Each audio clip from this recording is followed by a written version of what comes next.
why they respond to advertising as they do. And this is Dr. Ernest Dichter. We don't go out and ask directly, why do you buy, why don't you? What we try to do instead is to understand the total personality, the self-image of the customer. We use all the resources of modern social sciences. It opens up some stimulating psychological techniques for selling any new product. Like the other psychoanalysts, Dichter believed that American citizens were fundamentally irrational beings. They could not be trusted. Their real reasons for buying products were rooted in unconscious desires and feelings. And Dichter wanted to find ways to uncover what he called the secret self of the American consumer. He was trying to get out of people's mind the unconscious motivations that they had for purchasing. These could be sexual, they could be psychological, they could be sociological, they could be a demand for status, a demand for recognition.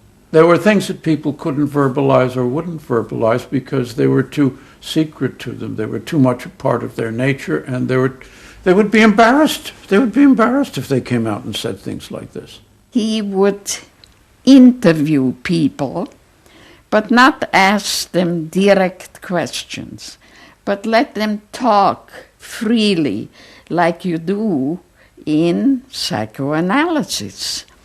And that was his background. And so he said, why can't we have a group therapy session about products? All right? And so Dichter built this room up above his garage, and he said we can have psychoanalysis of products. They can actually act out and verbalize their wants and needs. What we're going to do is try a couple of these salad dressings. Now let's see what happens. Here is our typical housewife. She doesn't follow the instructions. And they could be observed and watched, and other people could comment, and they could talk about it, and everybody could join in. He was the first to do this. This was absolutely the first thing that was ever done. And he had a movie projector up there where you could show advertisements and things like that, and people could react to them. And he invented the whole technique for mining the unconscious about the hidden psychological wants that people had about products. This became the focus group. It worked! Dichter's breakthrough came with a focus group study he did for Betty Crocker Foods. Like many food manufacturers in the early 50s, they had invented a new range of instant convenience foods. But although consumers had told market researchers they would welcome the idea, in fact, they were refusing to buy them. The worst problem was the Betty Crocker cake mix. Dichter did a series of focus groups where housewives free associated about the cake mix.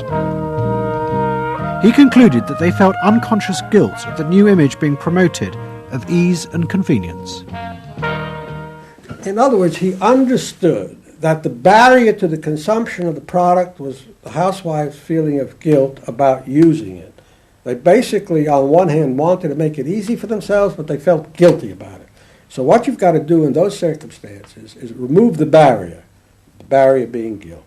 The way you do that is to give the housewife a greater sense of participation. And how do you do that? By adding an egg.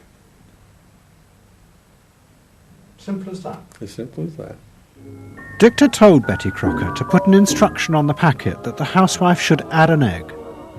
It would be an unconscious symbol, he said, of the housewife mixing in her own eggs as a gift to her husband, and so would lessen the guilt.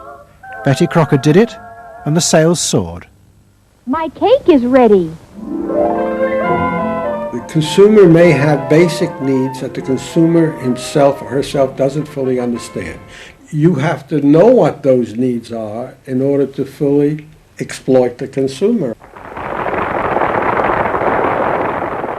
Is it wrong to give people what they want by taking away their defenses, helping remove their defenses? It seems so much longer than last year. It is. Nearly 4 inches longer in some models. Oh! Dichter's success led to a rush by corporations and advertising agencies to employ psychoanalysts. They became known as the Depth Boys, and they promised to show companies how to make millions by connecting their products with people's hidden desires. Dichter himself became a millionaire, famous for inventing slogans like "a tiger in your tank." Even the marketing of the Barbie doll came from a children's focus group. And so it goes. But Dichter was convinced that this was far more than just selling. Like Anna Freud, he believed that the environment could be used to strengthen the human personality. And products had the power both to sate inner desires and give people a feeling of common identity with those around them. It was a strategy for creating a stable society. Dichter called it the strategy of desire. To understand a stable citizen, you have to know that modern man quite often tries to work off his frustrations by spending on self-gratification. Modern man is eternally ready to fill out his self-image by purchasing products which complement it. If you identify yourself with a product, it can have a therapeutic value. It improves your self-image, and you become a more secure person, and you have suddenly this confidence of going out in the world and doing what you want successfully. Bernays believed that that would then improve the whole of our society and become the best society on this planet.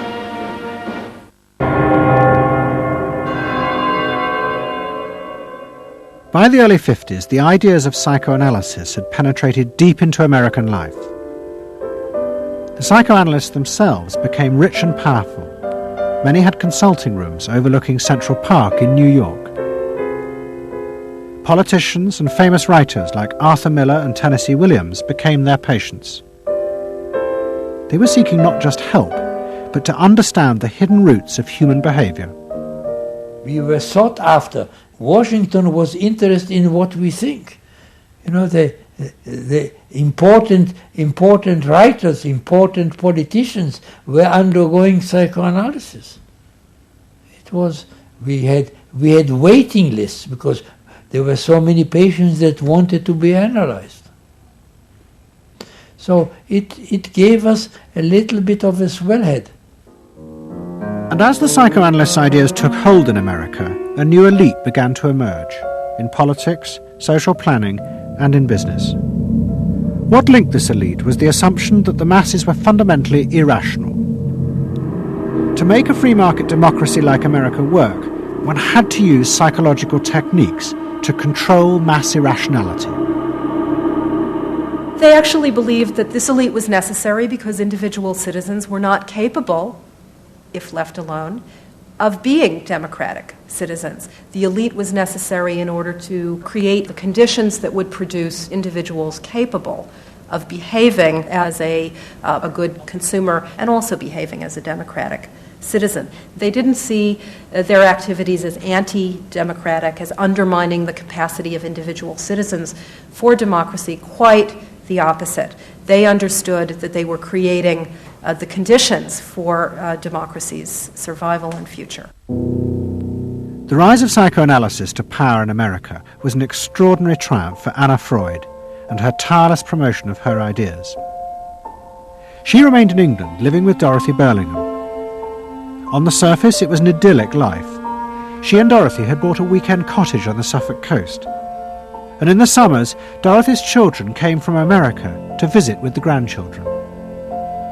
But underneath, things were going badly wrong. Both Bob and Mabby Burlingham, who Anna Freud had analysed in the 1930s, had suffered personal breakdowns, and their marriages were collapsing. Bob was drinking heavily, and Mabby suffered terrible anxieties.